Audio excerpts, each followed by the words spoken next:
신년 특집을 계속 이어가고 있는데요. 오늘은 문재인 정부의 초대 국무총리이자 역대 최장수 국무총리 기록을 가지고 곧 퇴임을 하게 될 분입니다. 총선에 나서느냐 마느냐, 나선다면 어떤 지역구냐, 일거수일투족이 관심의 대상인데 그건 아마도 대선 주자 선호도 조사에서 부동의 1위, 심지어 2위와 격차가 큰 1위를 달리고 있기 때문에 그런 게 아닌가. 예, 그런 생각도 듭니다. 스튜디오로 오늘 직접 초대했습니다. 이낙연 국무총리 나와 계세요. 어서 오십시오. 네, 안녕하세요. 귀한 시간 내주셔서 감사합니다. 감사합니다. 그 최근에 언론 인터뷰를 몇 번 하신 걸 제가 뵀는데 이렇게 생방송으로 라디오 인터뷰 하시는 건 처음이죠. 최근에. 네, 좀 긴장되세요? 예, 총리님도 긴장하세요? 물론입니다. 네. 그러시군요. 아니, 그럼 뭐 정식 질문부터 들어가겠습니다. 준비된 질문부터 들어가겠습니다. 2년 7개월 최장수 총리직을 이제 내려놓으실 때가 됐어요. 지난 2년 7개월을 돌아보면 어떤 감정들 드세요? 어떤 소회가 드십니까? 예, 순식간에 지나간 것 같은 생각이 듭니다. 참, 세월이 빠르다, 숨가쁘게 지냈다 하는 생각입니다. 당시에 2017년 5월 31일 오후 늦게 예. 제가 취임을 했었는데요. 바로 그 다음 날 아침에 가뭄 현장을 가서 드렸습니다. 경기도 안성의 어떤 저수지 바다까지 내려갔었는데요. 거기에서 시작을 해서 이번 주말에도 아마 어딘가 청년 창업과 관련되는 현장을 가게 될 것입니다. 현장에서 시작해서 현장에서 끝날 것 같다. 이런 생각이 듭니다. 2년 7개월 쭉 돌아보면서 이건 내가 생각해도 참 잘했다. 잘한 일이다. 좀 칭찬할 부분도 있을 것 같고 아이고. 요건 좀 아쉽다는 것도 있으실 텐데요. 예. 자기가 자기한테 칭찬하는 건 좀 이상한데요.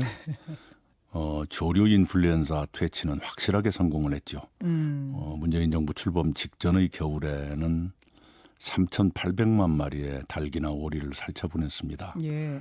작년 겨울부터 지금까지 한 마리도 살처분하지 않고 있습니다. 그건 성공이고요. 작년 4월 초 강원도 산불 진화 역대급으로 빨리 진화했었습니다. 네, 그때 긴장했던 일이 생각이 납니다. 그리고 그 산불 진화와 그 후에 복구 과정은 백서로 이미 내놨습니다. 훗날의 교훈이 되길 바랍니다. 아쉬운 것은 하도 많아서 제일 아쉽다 정도가 아니라 머리가 무거운 것은 저출산입니다. 저출산 문제요. 네. 제가 총리를 시작할 적에 0.96명이었는데 지금 0.88명까지 더 나빠졌으니까요. 이걸 어떻게 해야 하는가. 한두 가지 정책으로 될 것 같지 않고요. 네, 굉장히 마음이 무겁습니다. 아니, 사실은 저는 지금 조금 의외였어요. 아니, 우리 사회의 문제 뭐 지금 한일 갈등이라든지 대북 문제 이런 것들이 먼저 떠오를 것 같은데 오히려 그게 아닌 저출산을 꼽으신 이유는 뭘까요? 네, 한일 갈등이나 대북 문제는 세월이 가다 보면 좋아질 수도 있고 그렇습니다. 근데 저출산은 굉장히 오래 지속될 가능성이 있는 문제입니다. 그리고 설령 출산율이 조금 올라간다고 하더라도 이 가임 여성의 숫자 자체가 줄어들기 때문에 아이 숫자가 금방 늘어나지 않습니다. 이대로 가면 계속 그 악순환이 반복되는 것이죠. 그 점에서 큰 문제입니다. 우리 사회의 근간을 흔들 수 있는 문제이기 그렇습니다. 때문에 그 부분이 잘해보고 싶었는데 마지막까지 아쉬움이 좀 남는 마음에 걸리는 부분. 어제 시무식 하시면서 유언 같은 잔소리를 좀 하겠다 직원들한테 그러셨더라고요. 원래 잔소리가 좀 있는 스타일이십니까? 네. 사실은 큰 소리죠. 잔이라기보다는. 근데 이제 평소에도 우리 공직자들이 귀가 따갑도록 들었던 얘기인데 또 그 말하면 싫어할까 봐서 유언이라는 마지막이라고 강조하시려고 비장한 수식어를 썼습니다. 네. 무슨 얘기하셨어요? 정책에 꼭 필요한 세 가지. 정합성, 수용성, 실행력. 정합성이란 것은 정책의 전과 후 또는 주변 문제 그리고 정책 내부에 모순이나 충돌이 없어야 한다. 정합. 네, 수용성이라는 것은 현장에서 그리고 정책을 이행하는 각 단계에서 예. 받아들일 수 있어야 한다. 실행력이라는 것은 그것이 이행되도록 하는 힘이 어딘가 있어야 한다. 그것이 강제력이어도 좋고 강제가 최상은 아니지만 뭔가 사람들이 함께 할 수 있는 어떤 방법인가가 거기 들어가 있어야 한다. 그 얘기를 한 것이죠.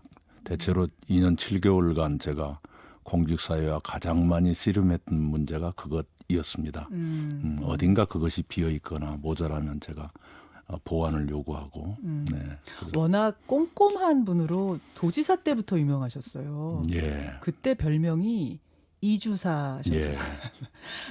직원들이 놓친 공무원들이 놓친 디테일까지도 다 채워서 보완해 주시는 분으로 그때도 유명하셨어요. 예. 네. 제가 바란 것은 주사들이 그 역할을 해주길 바랬는데 그것이 채워지지 않은 채로 올라오면 네. 저라도 채워야지요. 네, 그래서 했던 것이죠. 어제 마지막까지 끝까지 나는 네. 잔소리를 하겠다 하고 예. 떠나게 되실 네. 이 총리 업무라는 게 뭐 거의 초단위 분단위더라고요. 아마 총리님 이 인터뷰 끝나고 나서도 분단위로 계속 스케줄이 있으신 걸로 제가 아는데 그렇게 스트레스 심한 일에 2년 7개월 몸담고 계시다가 내가 이거 내려놓으면 뭘 좀 꼭 해보고 싶다. 자유의 몸이 되면 뭘 좀 해야지 하는 이런 소망 계획 가지고 계셨어요? 참 얼떨떨한 게요. 네. 제가 제 이력서에 공란이 없습니다. 빈칸이 없습니다. 네, 직업을 안 바꾼 건 아닌데 항시 바로 연결되고 그랬거든요. 그러다 보니까 백수 경험이 없어요.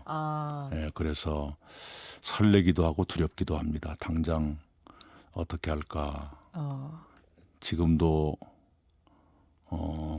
열차표를 끊으려면 서울역에 반드시 가야 하는 것으로 아는 그런 사람이거든요.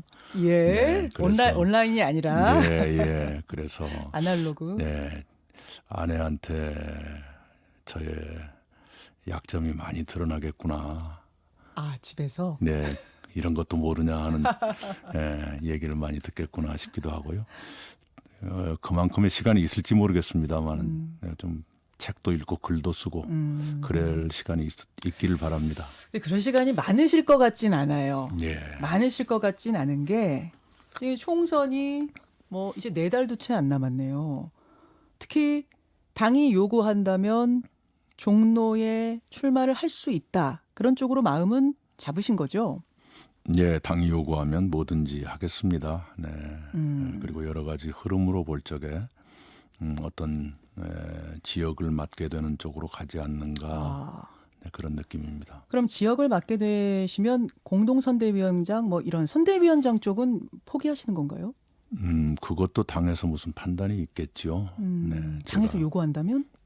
당연히 해야죠. 제가 이것 주십시오, 저것 주십시오는 일절 않고 있습니다. 일절 않고 계시고 네. 퇴임을 하고 나서도 총리직 그만두고 나서도 안 하실 생각이세요? 네, 요거는? 당에서 무슨 제안이 있다면 생각해 보겠습니다. 또는 당에서 여러 가지 생각이 있는데 본인의 의견을 듣고 싶다라고 한다면 말씀은 드려야죠. 그 본인의 의견은 선대위원장도 같이 할 수 있다 생각하세요? 당에서 제안한다면 해야죠. 예. 네. 지역구 선거에 출마하는 사람이라면 당연히 상대가 누가 되느냐 이건 좀 뭐 관심사일 수밖에 없는데 기왕이면 누가 왔으면 좋겠다 뭐 이런 것도 아이고 그런 게 어디 있습니까? 그런 게 어디 있습니까? 네. 아니 뭐 제가 다들 아시는 질문이니까 굳이 이거를 돌려 질문하지는 않을게요. 황교안 자유한국당 대표가 출마를 고민하고 있다. 네. 이런 얘기가 들립니다. 황교안 대표가 정말 경쟁자로 출마를 하신다면 뭐 도리가 없지 않습니까? 마다하지 않겠다. 네, 아니 그거야 어떡하겠습니까? 어떡하겠습니까? 반기진 않으세요? 뭐 일부러 반길 것도 없지만 피할 재간도 없는 것 아닙니까? 자신은 있으십니까? 아이고 너무 앞서가고 있습니다. 네. 제가 취임 초기에 인터뷰에서도 우리 김현정 씨의 기자로서의 욕심을 제가 경계한 적이 있었는데요. 그래서 지금 긴장하고 계시는 거죠? 네. 알겠습니다. 언젠가 본능이 나올 텐데 하고 긴장하고 있습니다. 그러면 조금 쉬운 질문. 쉬운 질문일지 어려운 질문일지 모르겠습니다만 이번 총선의 국민들의 어떤 판단 기준은 뭐가 될 거라고 보세요? 어제 저희가 신년 특집 토론하면서도 여야가 보는 눈이 전혀 다르시더라고요. 어떻게 보세요? 여야를 떠나서 무슨 뭐 경제냐 또는 개혁이냐 또는 뭐냐 이제 그렇게 물으면 여야가 다를 수 있겠지만 여야가 다를 수 없는 것은 신뢰입니다. 국민이 보시기에 어떤 말이 또는 어떤 사람에게 더 믿음이 가느냐의 경쟁이게 될 것입니다. 믿음의 경쟁? 네. 어느 쪽이 더 신뢰를 주느냐의 문제? 그렇죠. 어느 쪽이 더 믿음이 가느냐. 네. 아마 요 이야기하고 저는 통하는 얘기가 될 것 같은데 우리 사회에 대한 얘기를 좀 해보겠습니다. 우리 사회의 이 갈등 양상을 걱정하는 분들이 많으세요. 진보 대 보수 정도가 아니고 진보 안에서도 분열이 있고 보수 안에서도 분열이 있고 거기다가 지역 갈등, 세대 갈등, 이제 남녀 갈등까지 이런 극심한 갈등을 어떻게 진단하고 계십니까? 어디나 갈등이 있죠. 갈등이 있고 그런 갈등이 덜 표출되다가 경제와 사회가 수축이 되기 시작할 때, 성장이 저속화될 때, 성장의 속도가 둔화될 때는 그런 것들이 더 드러나게 됩니다. 마치 강에 물이 풍부하면 강 속에 있는 것들이 드러나지 않지만 물이 내려가면 수위가 내려가면 많은 것이 드러나는 보이죠. 이치와 같죠. 그렇죠. 우리 사회가 약간 그런 것이 있고요. 거기다 더해서 헌정사상 처음으로 현직 대통령이 탄핵되시는 불행이 있었습니다. 상당수의 국민들 가운데는 그걸 지금까지도 받아들이지 못하시는 분도 계실 거고 인정하고 싶지 않은 분도 계실 거고 분노하시는 분도 계실 것입니다. 그래서 보통의 갈등보다 더 증폭되게 돼서 나타난다. 그런 특수성도 있다고 생각합니다. 앞으로 우리 사회가 성숙사회로 가면 갈수록 갈등은 더 많이 다양화되고 심화될 가능성이 있죠. 그것을 어떻게 조정하고 관리할 것인가. 정치의 크나큰 숙제가 될 것입니다. 정치의 큰 숙제죠. 네. 정말 큰 숙제인데 지금의 정치인들 잘하고 있습니까? 저도 그 중에 하나이기 때문에 남의 일 얘기하듯이 할 수는 없고요. 정치권부터 수렴의 노력을 해야 할 텐데 그러지 못하고 있다는 것은 참 아쉽지요. 그것은 이 정치 세력들이 접점을 쳐다보면서 저런 지점이라면 서로 조정할 수 있겠다. 그 생각을 먼저 하는 게 아니라 자기 지지 세력을 먼저 뒤돌아보는 그러다 보니까 점점 세력 간의 거리는 멀어지는 그런 경향이 있죠. 저 어린 시절에 농사짓던 저희 아버지가 늘 하시던 말씀이 있어요. 쟁기질할 때 뒤돌아보면 소가 날뛴다. 그런 말씀을 주셨는데 자꾸 정치 세력들이 뒤를 돌아봐요. 쟁기질이라는 그 목표, 앞선 목표를 향해 달려가야 되는데 아니요, 소를 봐야죠. 그러면 소가 아무 말 안 해요. 그리고 그 소가 앞으로 갑니다. 쟁기도 앞으로 나오고. 그런데 그걸 놓치는 순간 길을 잃습니다. 그런 의미군요. 그런 의미군요. 뒤돌아보지 말라. 뒤를 돌아보지 말아라. 라는 것인데 정치 세력들이 자꾸 뒤를 돌아봐요. 자기 지지 세력, 자기 응원단, 진영 그쪽을 봐요. 그래가지고 박수 치는가 야단 치는가 그걸 신경 써요.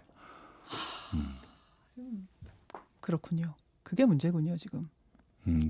어차피 우리 사회에 갈등이 있습니다만은 그것은 충분히 알되 그러나 그쪽에 더 함몰되지 말고 새로운 지향을 찾아서 나아가는 게 지도자들의 역할이라고 생각합니다. 근데 응원단을 안 보고 가다가 응원단이 등을 돌려버리면 정치인으로서는 상당히 부담스러운 일 아니에요? 그것은 거의 어렵죠. 정치인들은 본능적으로 압니다. 응원단이 뭘 원하시는지를. 그것을 잊어버릴 정도면 이상하죠. 그건 안 될 겁니다.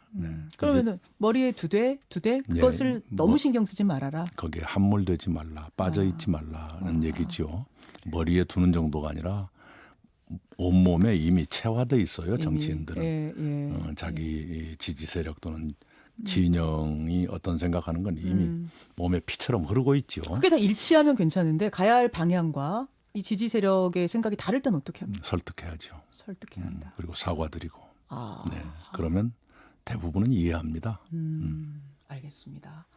아니 이제 현실 정치인으로 돌아가실 네. 텐데 뭐 지금까지 정치 안 하신 건 아니지만 총리 때하고 또 현실 정치인으로 돌아가는 건 다른데 여의도로 돌아가는 건 다른데 어떤 리더십을 추구하십니까? 제가 기자, 국회의원, 도지사, 총리 이렇게 했습니다. 예. 기자와 국회의원은 왕성한 문제의식만으로도 할 수 있는 직업입니다. 아, 물론 그것만 가지고는 안 되지만 왕성한 문제의식이 중요한 역할을 하는 그런 직업입니다. 도지사와 총리는 정책의 수립과 이행의 모든 과정을 들여다보고 그것이 효과를 내도록 해야 하는, 실패하지 않게 해야 되는 책임이 있습니다. 예. 네, 제가 바로 그런 정책의 수립부터 이행까지의 과정에 더 많이 마음을 쏟는 경험을 했기 때문에 예.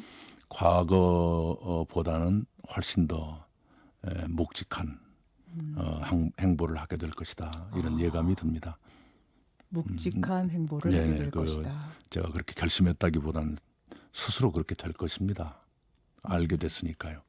정책이란 어떻게 이행되고 어떤 맹점이 있을 수 있고 어디 가면 왜곡의 가능성이 있고 어떻게 되면 실패의 가능성이 있다는 것을 거의 본능적으로 알게 됐으니까요. 많은 것들을 경험하시면서. 그렇습니다. 예, 예. 그리고 공직사회가 놓치기 쉬운 것들이 뭐다.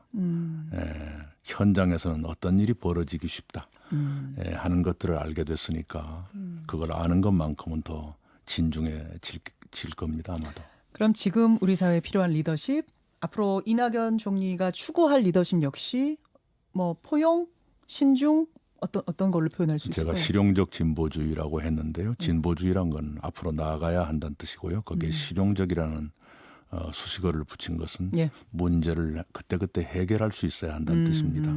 국민들께 닥치는 문제, 국가가 짊어지는 문제가 숱하게 많습니다. 그것을 하나하나 그때그때 해결하지 않고 멀리 있는 가치만 보고 간다가 잘못하면 실족하거든요. 그런 일이 없도록 하는 것이 실용적이라는 뜻입니다. 이낙연 국무총리 지금 여러분 함께하고 계세요. 청취자 질문이 엄청나게 들어오는데 중간에 하나 좀 소화하고 갈까요? 네. 김지원님, 하루에 몇 시간 주무십니까? 이런 질문 주셨는데 이런 질문은 처음 받아보셨을 것 같아요. 그러네요. 누워있는 시간은 6시간, 7시간 되는데요. 중간에 자꾸 깨네요. 그러시군요. 네, 깨가지고 아주 아침까지 못 자는 날도 있고요. 왜 그렇게 깨실까요? 중간에 피곤하실 텐데 왜 깊이 못 주무세요? 글쎄요. 뭐 스트레스일까요? 네. 건강 관리는 어떻게 하시냐 이런 질문도 꽤 많이 들어옵니다. 안 해요. 안 하세요? 하셔야 되실 연배신데. 아니요. 이제까지는 별로 안 했고요. 먹을 거 먹고 마실 거 마시고 잘 때 자고 그렇습니다. 앞으로도 안 하실 생각? 아니 뭐 새해면은 운동하겠다 이런 결심들 많이 하잖아요. 정주영 회장님이 그런 말씀을 하셨어요. 머리 나쁜 사람은 몸이 좋은 법이다.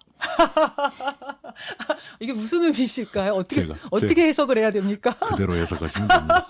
저도 몸이 좋습니다. 이낙연 총리. 저희가요, 사실 최근에 TV 인터뷰 조금 하신 걸 제가 봤지만 다 짧은 인터뷰였습니다만 오늘 저희는 한 3, 40분 좀 긴 인터뷰이기 때문에 현안뿐만 아니라 인간 이낙연에 대한 질문도 준비를 했습니다.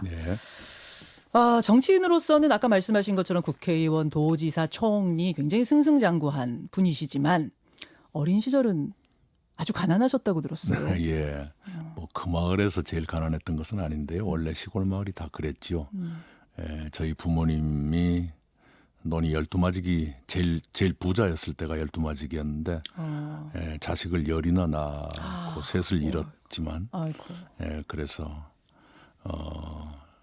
좀 넉넉지는 못했죠. 그러면 처음부터 꿈이 정치인이셨어요? 아니요. 초등학교 다닐 적에는 지금 라디오를 들으시는 분들은 그 시대를 상상하실 줄 모르겠어요. 제가 초등학교 들어가기 전까지 마을에 라디오가 한 대도 없었습니다. 라디오도? TV가 아니라 라디오도? 그러다가 비로소 스피커라는 게 보급됐어요. 그 2장대계 라디오 큰 거 하나 두고 그것이 연결돼서 각 가정에 스피커 확성기가 이렇게 연결돼 있는데 예. 그 확성기로 똑같은 라디오가 하루 종일 방송되는 겁니다. 예. 네, 그때 이제 그걸 들으면서 이광재 아나운서의 뉴스 진행이나 축구 중계를 흉내내고 네, 그때는 아나운서가 되고 싶었고요. 아, 첫 꿈은 아나운서셨어요? 예, 예. 오, 멋있어. 목소리가 좋으시잖아요. 아니 그것은 그때 몰랐고요. 예. 제가 유일하게 접했던 우리 가족 이외의 사람이 예. 그 확성기 속에 있는 이광재 아나운서였기 때문에. 그래서 네네네. 첫 꿈은 아나운서. 네, 그래서 그냥 가상 축구 중계도 그때는 혼자 마구 하고 그랬어요. 지금 조금 혹시 가네요. 에이. 네. 예. 네, 그러다가 이제 법조인이 돼 볼까. 칼럼 신문 칼럼들을 보면 그것도 멋있어서 칼럼니스트가 돼 볼까 하다가 이제 기자하고 칼럼도 쓰고 그렇게 됐죠. 그래서 기자가 되셨어요. 네. 결국은 기자가 되셨어요. 제가 알기로는 그 기자 시절에 김대중 전 대통령이 그렇게 아끼던 기자였다 들었습니다. 예. 그 김대중 대통령께서 야당 총재하실 적에 승용차로 이동하시는 경우에 때로는 당신 옆자리에 제가 앉는 것을 허용해 주셨습니다. 아, 대통령 네, 옆자리에 네. 기자를 네. 앉히는 일이 가능한가요? 지금도 사실은 네. 뭐 이 대통령 의전이라는 것은 어마어마한 것인데. 그러니까 그때는 대통령이 되시기 전이었죠. 전에 예. 네, 그때 운전을 하셨던 분이 예. 그 김대중 총재님의 마음을 아셨는지 빈 차에 저를 태워주셨어요. 옆자리에. 그러면 김대중 총재께서 대표 시절이신 거죠. 네, 그 야당 총재 시절에 네. 누가 주인 허락도 없이 탔는고 하시면서 타세요. 그래가지고 얘기도 쭉 해주시고 때로는 그냥 저 옆에 있는 것과 관계없이 주무시기도 하시고. 네, 얘기를 참 많이 해주셨죠.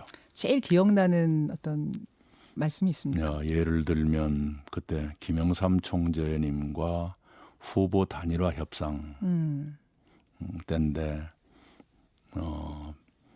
양김 회담 직후에 발표는 주로 DJ가 많이 하셨어요. 예. 우리 두 사람은 반드시 후보 단일화를 이루기로 합의했습니다. 이렇게 발표하셨는데 그 끝나고 이렇게 차로 귀가하시면서는 후보 단일화 어려울 것 같아 이렇게 말씀을 해주신다거나. 네, 그래서 그 정말 마음을 터놓는 흐름을 제가 알지요. 왜 그렇게 생각하시는가 하는 것도 제가 알게 되고요. 왜 그렇게 이낙연 기자를 아끼셨을까요? 글쎄요. 아마도 뭐 믿음 같은 것 아니었을까요? 신뢰. 예, 함부로 이렇게 장난치지 않는다. 당신이 말씀을 해주신다고 아무렇게나 쓰지는 않는다. 왜곡하지 않는다.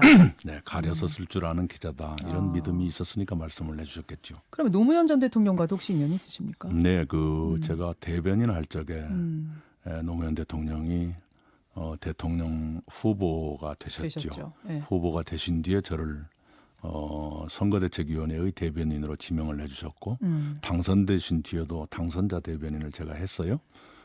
그랬는데 제일 제가 감사하게 생각하는 것은 그 어른의 대통령 취임사 원고를 제가 최종적으로 정리했습니다. 대통령 취임사를. 네. 그런데 한자도 안 고치고 그대로 읽으셨어요. 그것은 제가 잘 쓴 것이 아니라 노무현 대통령께서 그만큼 선이 굵다는 뜻입니다. 남이 쓴 글이 마음에 들 리가 없습니다. 그런데 그대로 읽으셨습니다. 그리고 그것도 역시 신뢰네요. 믿음이라고 해야 될지요. 네. 지금 말 이야기가 나왔으니 제가 질문드립니다만 대변인 5번 하셨죠. 5번. 예. 대변인으로 워낙 유명하신 분이고 뭐 총리가 되신 후에도 국감, 국회 대정부 질문, 촌철살인으로 유명하신 분입니다. 촌철살인을 날마다 했더니 연쇄살인이라고 그러더라고요. 이런 유머 감각도 있으시고 참 이 언어의 마술사로 유명한 분이세요. 특히 이 언론계에서 워낙 유명한 분이신데 신기한 건 촌철살인인데 연쇄살인인데 말에 품격이 있어요. 그 비결이 있습니까?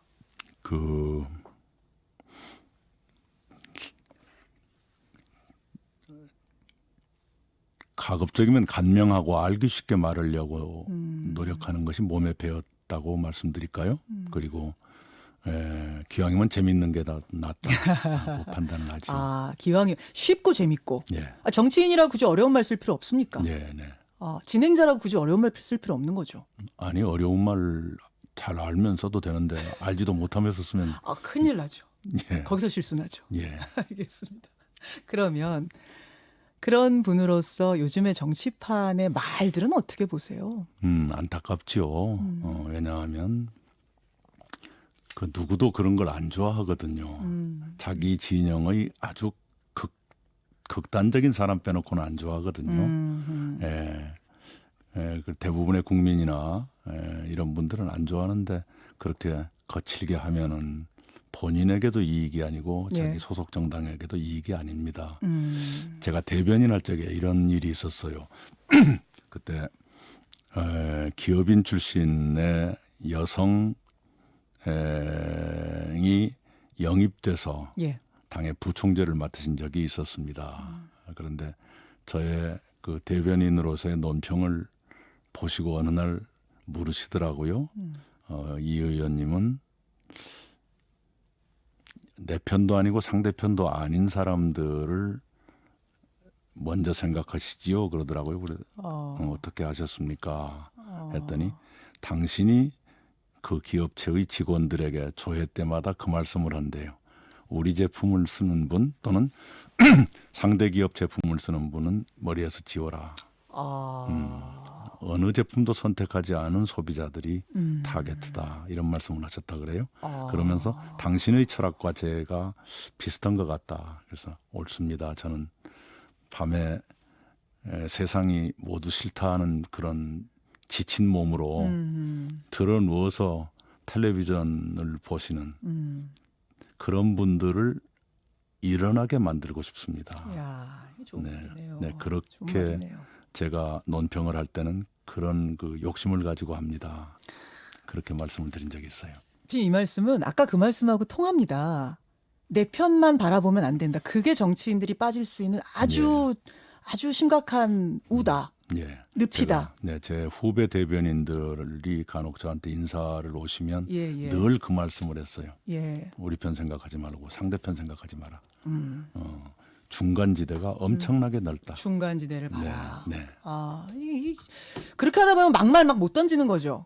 그래서 그때 이제 우리가 여당이었음에도 불구하고 노무현 후보의 지지도가 내려가니까 그 야당 다른 당으로 넘어간 의원님들도 계시고 정몽준 후보 쪽으로 줄을 선 의원도 계시고 그래서 우리 선거 캠프에서는 그런 사람들을 강하게 비판하라 그랬는데 제가 비판을 안 했죠.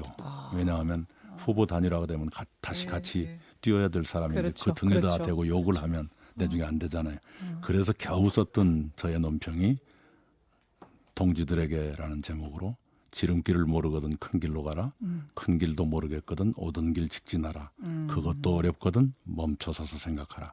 이런 논평을 냈는데 지금도 많이 회자되죠. 그렇군요. 일단 이낙연 총리님 물을 좀 한 잔 드세요. 지금 많은 청취자들 보시면서 이 목이 막히시는데 물 드실 시간을 제가 지금 안 드리는 것 같다 그래서 잠깐 물 한 잔 하시고요. 이게 중도의 중요성에 대해서 지금 말씀하신 것 같아요. 내 편도 아니고 상대편도 아닌 그 중간지대에 상당히 많은 국민들이 있다. 그들을 생각해라. 그분들을 생각해라. 말씀을 하셨는데 근데 이낙연 총리의 어떤 정치인으로서의 뭐라고 할까요? 단점이라고 그 부분을 또 지적하는 분도 그게 최대 장점이기도 하지만 동시에 그래서 아주 든든한 이른바 콘크리트 지지층 내 편이 좀 부족한 것은 아니냐라는 질문도 많이 받으시죠. 그 말씀 왜 안 나오나 했어요. 그렇죠. 그런데 제가 요즘에 늘 얘기하지만 정치인에게는 단단한 지지자들이 필요합니다. 그런데 대부분의 문제는 또 거기서 나오는 수가 있습니다. 사람으로 인한 문제가 있어요. 이른바 권력 주변의 문제들이 대체로 그런 데서 나옵니다. 그리고 그런 문제들뿐만 아니라 사고에 제약을 줄 수가 있습니다. 아까 말씀하신 것 같은. 네네. 그래서 예. 지도자에게는 조직만큼이나 고독이 필요하다. 철저히 혼자일 때가 필요하다. 그건 늘 생각을 합니다. 이런 질문을 받으셨을 때 이런 답변을 하신 적이 있더라고요. 그러니까 대통령이 되기 위해서는 튼튼한 팬덤, 자기 편이 있어야 되는데 그게 부족하지 않냐는 질문에 대해서 산이 좋은데 교통까지 편할 수는 없다. 이런 질문, 네. 이런 답변하신 네. 적이 있죠. 네. 어떤 말인지는 알겠습니다. 근데 그만큼 대통령이 되긴 어려운 거기 때문에 네. 좋은 산에 교통까지 편하도록 길을 그럼 닦으셔야 되는 것 아니냐? 우선은요. 지금 저는 대선 주자는커녕 총선 주자도 아니니까 저의 분에 너무 넘치는 질문은 답변하실 수 있는 것만 하시면 되겠습니다. 네네. 예. 그렇게까지는 생각하지 않고요. 이제 뭐 필요할 때는 필요한 것이 생기는 것이죠. 네. 아니, 대선 주자 질문이 사실 굉장히 이르죠. 이른데도 불구하고 가는 데마다 받으시는 이유는 여론조사, 뭐 신년 여론조사 이런 걸 최근에 여러 군데서 했습니다만 다 1등을 하셨어요. 게다가 2등 황교안 대표와의 격차도 큽니다. 꽤. 이렇다 보니까 아마 그런 질문들을 계속 하는 것 같은데 정말 어떻게 생각하세요? 허심탄회하게. 얼떨떨하지요. 내가 어쩌다 이렇게 됐나 싶기도 하고요. 그런 생각도 하세요? 그럼요. 아니 그게 무슨 말씀이세요? 어쩌다 이렇게 됐지가 무슨 말씀이세요? 아니 제가 그렇게 잘난 사람이 아니잖아요. 아유 이만하면 잘나셨죠. 아이고. 아니에요? 네 아닙니다. 네. 겸손하십니다. 아니에요. 네. 얼떨떨. 저의 못난 구석을 제가 제일 잘할 것 아닙니까? 일일이 밝히지 않아서 그렇지. 네. 그런가요? 네. 뭐 이건 겸손의 표현이신 것 같고 권력 의지가 사실은 뭐 정치인이라면은 누구나 그 의지가 있어야 될 텐데 그렇다면은 혹시 권력 의지가 좀 대통령에 대해서는 아직 갖고 계시지 않은 거냐? 뭐 그런신 건 아니죠? 그 권력 의지와 권력욕이라는 게 어떤 차이가 있는지 잘 모르겠는데요. 책임감이 강하다는 말로 저는 대신합니다. 제가 성장기 때부터 책임감이 매우 강하다. 필요 이상으로 강하다. 이런 얘기는 많이 듣고 살았습니다. 제가 책임질 일은 결코 회피하지 못하는 그런 길을 걸어왔습니다. 책임질 일이 생기면 회피하지 않는다. 회피하지 못한다. 회피하지 못한다. 네. 그 말씀은 지금도 당이 원하는 대로 난 어느 지역구든 뭐 선대위원장이든 주면 해야 된다는 역할이다 하셨는데 예. 훗날 뭐 이런 상황이 계속 지속될지 어떨지 뭐 2년 후를 우리 모릅니다만 그런 상황이 돼서 당이 혹은 역사가 혹은 뭐 당의 지지자들이 혹은 중도가 요구한다면 회피할 생각은 없으십니까? 제가 취임 초기에도 그 말씀 드렸을 거예요. 욕심을 절제해 주시죠. 뭐 요 앞에 질문까지는 여기저기서 다 받으셨으니까 저는 한 걸음 더 나아가 봤습니다. 예. 답변 곤란하세요? 지금 그렇게 물으시면 제가 답변하기는 좀 빠르고요. 그러나 지금까지 제가 살아오면서 책임을 피하지 않고 살아왔다. 뭐 그 정도 답이면 다 하신 것 같습니다. 예.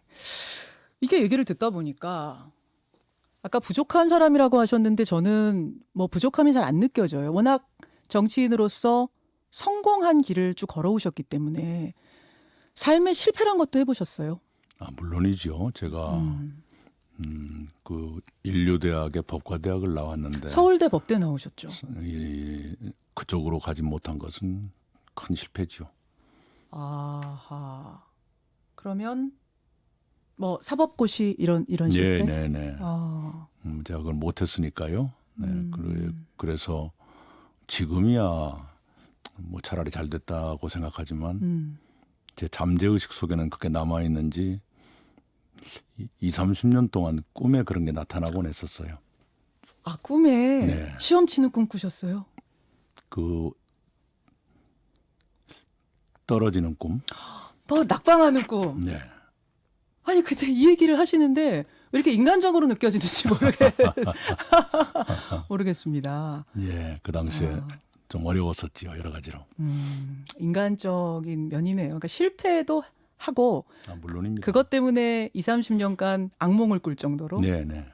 아하. 알겠습니다. 사실은 지금 새해 이제 막 시작했어요. 오늘 1월 3일밖에 안 됐습니다. 많은 분들이 이러저러한 이유로 실패를 경험하고 좌절해 있는 젊은이들 많거든요. 과연 나에게 희망이 있는가? 계속 노력하면 뭔가가 오는 건가? 나 취직할 수 있는 거야? 결혼할 수 있는 거야? 아이 낳아도 되는 거야? 이런 고민하고 있는 많은 청년들에게 저는 이 실패의 경험도 굉장한 자극이 되고 응원이 될 것 같은데 총리님 뭐 지금 청년들도 좋고 지금 듣고 계시는 청취자들께 새해 덕담이자 좋은 말씀 해주시죠. 예, 아까 그 청년 말씀을 주셨는데요. 지나고 보면 제 이 말씀도 꼰대의 말처럼 듣지 않으셨으면 좋겠습니다만은 지나고 보니까 역경이 놀라운 축복이더라고요. 제가 아버지가 너무 가난하셔서 제가 뜻한 바를 계속하기가 어렵고 대학 시절에 동가숙 서가식 선배네 하숙집 친구네 자취방 전전하면서 살았는데요. 네, 그렇게 하다 보니까 법조인의 길을 못 갔고 그래서 기자가 됐고 기자를 하다 보니까 김대중 대통령 같은 지도자를 만나게 됐고 그 덕분에 국회의원이 됐고 그 덕분에 지사를 하다가 그 결과로 총리까지 왔는데요. 이걸 압축하면 아버지가 가난해서 총리가 된 거거든요. 그렇게 되네요. 네네네. 그래서 늘 어떤 고난이 또 다른 축복의 위장일 수도 있다. 이런 믿음을 가지셨으면 좋겠습니다. 그것으로 끝나는 게 아닙니다. 그리고 국민 여러분께서 많이 힘들어 하시는 거 잘 알고요. 국가적으로도 안팎의 어려움이 많습니다. 그러나 우리는 이겨낼 것입니다. 네. 또 정부도 더 노력을 할 것이고요. 어느 경우에나 용기 잃지 마시고 희망 잃지 마시고 힘내고 함께 나아갔으면 좋겠다. 이렇게 말씀드립니다. 2년 7개월 정말 고생 많으셨고요. 총선이 바로 닥쳐 있어서 아까 좀 쉴 수 있는 시간, 백수 시간이 있을지 모르겠다 하셨는데 조금이라도 여유 가지셨으면 좋겠습니다. 네네. 예, 가족들도 챙기시고 머리도 식히시고 이럴 시간이 좀 있었으면 좋겠네요. 앞으로도 아까 그 필요한 리더십 말씀하셨잖아요. 그 소신 잃지 마시고 국민들을 위한 정치 부탁드리겠습니다. 오늘 귀한 시간 고맙습니다. 감사합니다. 이낙연 국무총리였습니다. 김현정의 뉴스쇼는 청취자 여러분의 참여로 이루어집니다. 트위터, 페이스북, 레인보우 게시판, 그리고 단문 50원, 장문 100원의 유료 문자 샵 1212, 우물정 1212 통해 참여하실 수 있습니다. 김현정의 뉴스쇼, 여러분과 함께 만듭니다.